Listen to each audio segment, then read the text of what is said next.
Hi to all. இப்போ எல்லா schools காலேஜில் வந்துட்டு பிளாஸ்டிக் யூஸ் பண்ணாதீங்க அப்படின்னு வந்து நிறைய அவேர்னஸ் கொடுத்துட்டு வராங்க. ஆனால் நம்ம வந்து நம்மளுக்கே தெரியாமல் வந்துட்டு பிளாஸ்டிக் வந்து நம்ம உடம்புக்குள்ள இன்ஜெக்ட் பண்ணுறோம். அது நீங்கள் எப்படின்னு கேட்கலாம்.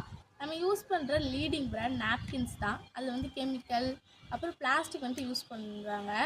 ஆனால் நம்மளோட ஃபெமினைன் நாப்கினில் வந்துட்டு கெமிக்கல் இருக்காது, அப்புறம் பிளாஸ்டிக் இருக்காது. ஒரு நாளைக்கு நீங்கள் ஒன்று வச்சா போதும். ஏன் அப்படின்னா அது வந்து 5 டெக்னாலஜி இருக்குது. அதில் ஒரு டெக்னாலஜி தான் வந்துட்டு ஆனையான்.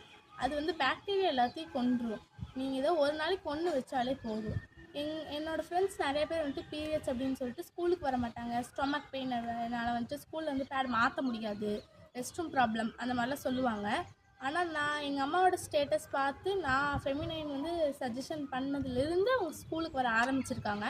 அதனால் நீங்கள் எல்லா ஸ்கூல் ஸ்டூடெண்ட்ஸ் அப்புறம் காலேஜ் ஸ்டூடெண்ட்ஸ் எல்லாருமே ஃபெமினைன் யூஸ் பண்ணுங்கள். உங்களுக்கு இது நல்லது. உங்கள் கர்ப்பப்பையை காப்பாற்ற முடியும்.